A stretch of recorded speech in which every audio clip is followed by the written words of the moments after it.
নেপালের সাম্প্রতিক সাধারণ নির্বাচনে বড় ধরনের সাফল্য পেয়ে সরকার গঠনের পথে এগিয়ে যাচ্ছে তরুণদের আন্দোলন থেকে উঠে আসা রাজনৈতিক শক্তি। প্রাথমিক ভোট গণনায় কাঠমান্ডুর মেয়র বালেন শাহের নেতৃত্বাধীন রাষ্ট্রীয় স্বাধীনতা পার্টি আরএসপি দেশজুড়ে উল্লেখযোগ্য লিড পেয়েছে।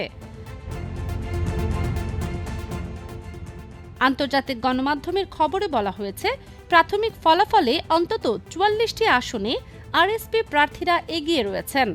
এতে দলটির সরকার গঠনের সম্ভাবনা জোরালো হয়েছে। ঝাপা ৫ আসনে বালেন শাহ সাবেক প্রধানমন্ত্রী ও CPN UML chairman KP Sharma ওলিকে পেছনে ফেলে এগিয়ে আছেন বলেও জানা গেছে।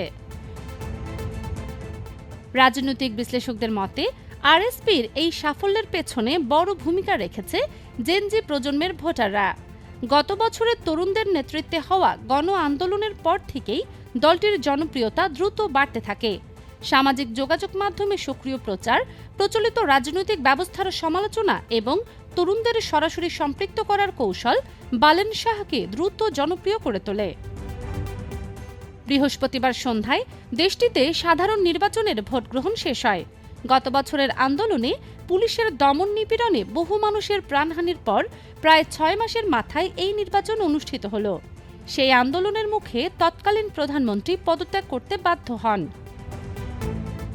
নির্বাচন কমিশনের প্রাথমিক তথ্য অনুযায়ী এবারের নির্বাচনে প্রায় ৬০% ভোটার তাদের ভোটাধিকার প্রয়োগ করেছেন।